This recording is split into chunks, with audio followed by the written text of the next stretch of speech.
Hi, Gemini.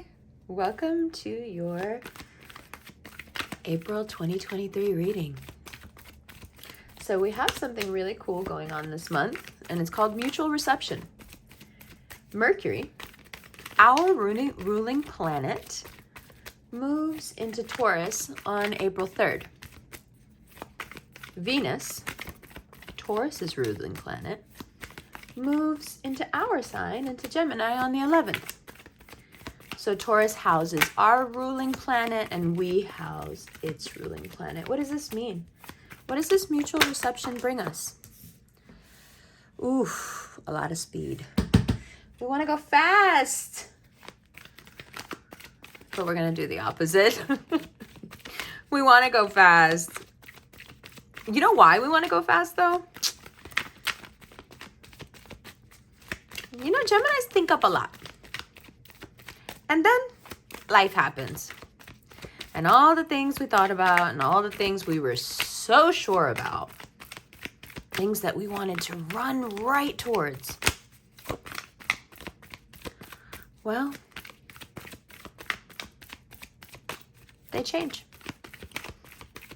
Something else comes along and we think, wait, I was pretty sure about what I wanted. In fact, I thought I had it down to a science.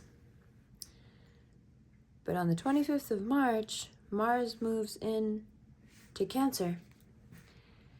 And we need to slow down. Pull back. Let whatever it is come to you. All you've got to do is turn on that charm, and you got a lot of it, and do your work. Turn on the charm, do your work, and somewhere between Mars and Cancer, messing with everyone, and you being as charming as you can be, and being hyper-focused on your work, on your mind, on your communication, on following the rules. Mars moves into Cancer. We don't want to do anything to upset anyone. We don't want to antagonize anyone. We want the rules to be followed to the letter. We are not looking to upset authority or anyone who has any sort of dominion over us. We are eager to be smart and amenable to those who have power. But only because we realize that their power is temporary. We've had Mars in our sign for a long time now. It has left us something bold, something very revealing about who we are. You see, like I said, Gemini had made up their mind. I know what's what. I know what I want. I know what I don't want. I know what I want to hang on to. I know exactly what it should look like. And here comes April and says, no, actually, you had no idea what you wanted. What's good for you is completely different than you thought. And let's get going in this nice new direction. Yeah, that takes a little getting used to if you had everything planned in your head to go a certain way. When it comes to relationships, when it comes to work, when it comes to money. The more easygoing you can be right now about these major life things, the easier April is. You have to go on the faith that what you thought you wanted, you only wanted because you didn't know any better. And now that the lens is pulled back and the view is panoramic, you realize you were really selling yourself short. You were looking at the world through a keyhole.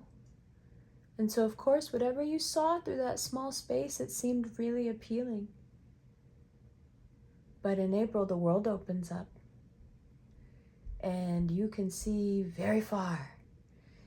And the lens is very wide. and there's a lot of newness that comes into your life, and your instincts are here for it. Your instincts are like, yeah, I like this. I mean, it's not the usual, but I'm really liking this energy. We are surprised in April, and that generally doesn't happen to us. We can see most things coming, right? So, another reason we are quite contemplative and really smart and self-aware in April is because we have the solar eclipse on the 20th in the last degrees of Aries. So, for us, all that does is clarify our vision. Mars left us the strength. And the solar eclipse reveals exactly who people really are. And in some cases with Geminis, that's really hard because we do like to build up a narrative around people we love, so as not to subject them to our harsh nature or to our analytical weaponry.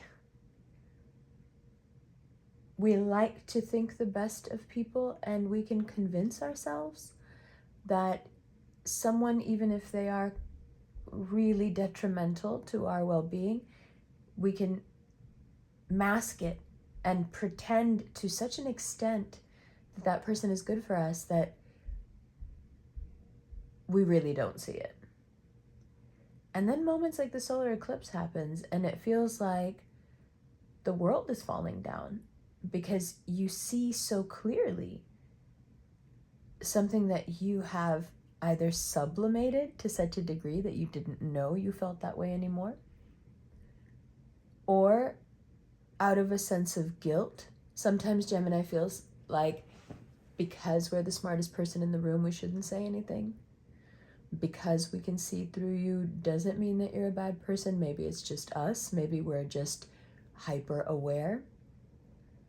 So like most mutables, when things get a bit choppy, we have a tendency to blame ourselves. And the solar eclipse really doesn't let you take any of those easy ways out. It shows you exactly how people in your life really are, as they truly are. And you switch on the 20th from holding very tightly to certain people to just abandoning them.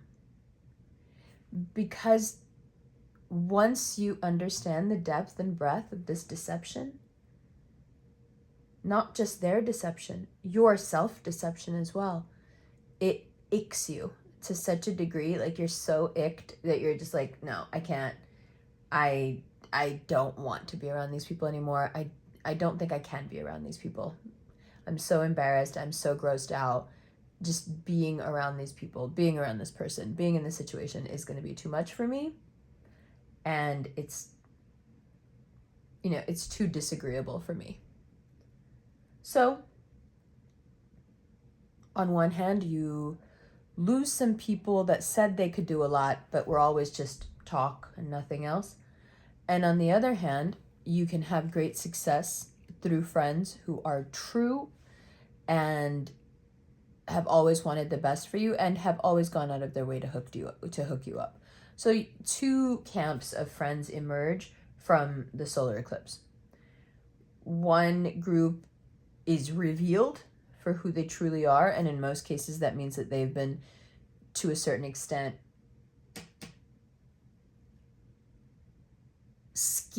trying to scheme their way into your position somehow. Or they're truly your friends and they put their money where their mouth is, because when there is a money opportunity around, they put you up for it. And you consistently make money through and around these people. On the 21st, Mercury, which is in Taurus starting on April 3rd, will go retrograde. So we have the solar eclipse in the last degrees of Aries on the 20th, 420. And then on the 21st, we have Mercury going retrograde in Taurus. So Mercury retrograde on its own, we know, it pulls us back to the past, and especially to those places in the past that, for one reason or another, we have a very hard time making sense of. These situations get classified as, by your brain, they get categorized as unsafe encounters that the brain then tries desperately to make sense of.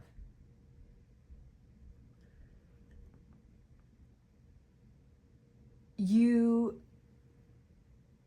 reconcile with things in your past that I think up until now have been too scary to revisit. The story about your past doesn't mean as much anymore. It's not as triggering when you go back and run through it with Mercury and Taurus, because Mercury and Taurus has a very specific flavor. Disclaimer, natal Mercury and Taurus, that's me. It's going to work against the quickness of Aries season. It's going to work against the ruthlessness of Aries season. You will find that Mercury and Taurus reconciles parts of your past in a way that is so complete that you don't feel like this bleeding wound or this lingering fear from your past anymore. Instead, you can become emotionally quite open and not needy, but at least feeling your feelings. By the 21st, those last 10 days of April, you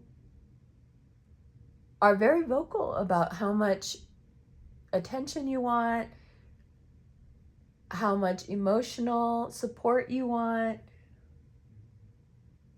how much love you want. You're able during the retrograde to be really honest and clear about what makes you happy. And reconciling with your past really is the first step, because it's in that reconciling that we figure out truly what we want now. If we haven't reconciled with our past, we're probably still walking around with a lot of things from back then that we think we still want. But it's when we go through this debugging process that we figure out what's underneath and what we really truly want. Now, I leave you with one last thought before we go into shuffling for May 2023. Anyone who doesn't respect your needs, your need for rest, your need for love, your need for attention, your need for space, anyone who doesn't respect and have deep consideration for what makes you happy needs to be spring cleaned away. They don't have to take it personally. You can assure them that it's not personal. Don't get personal. Just understand that if the respect element isn't there,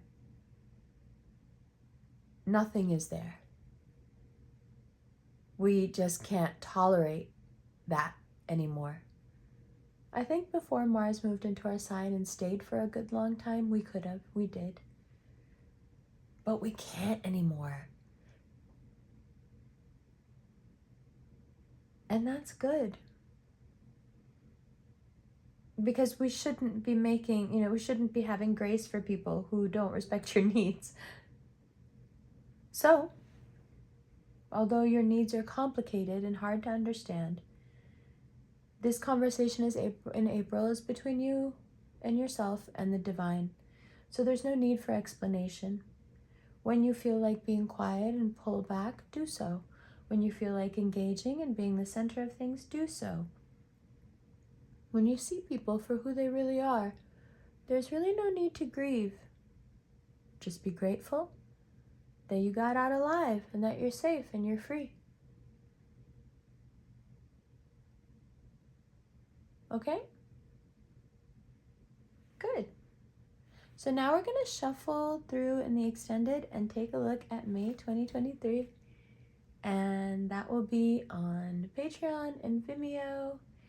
And there's even going to be an instant link. Love you.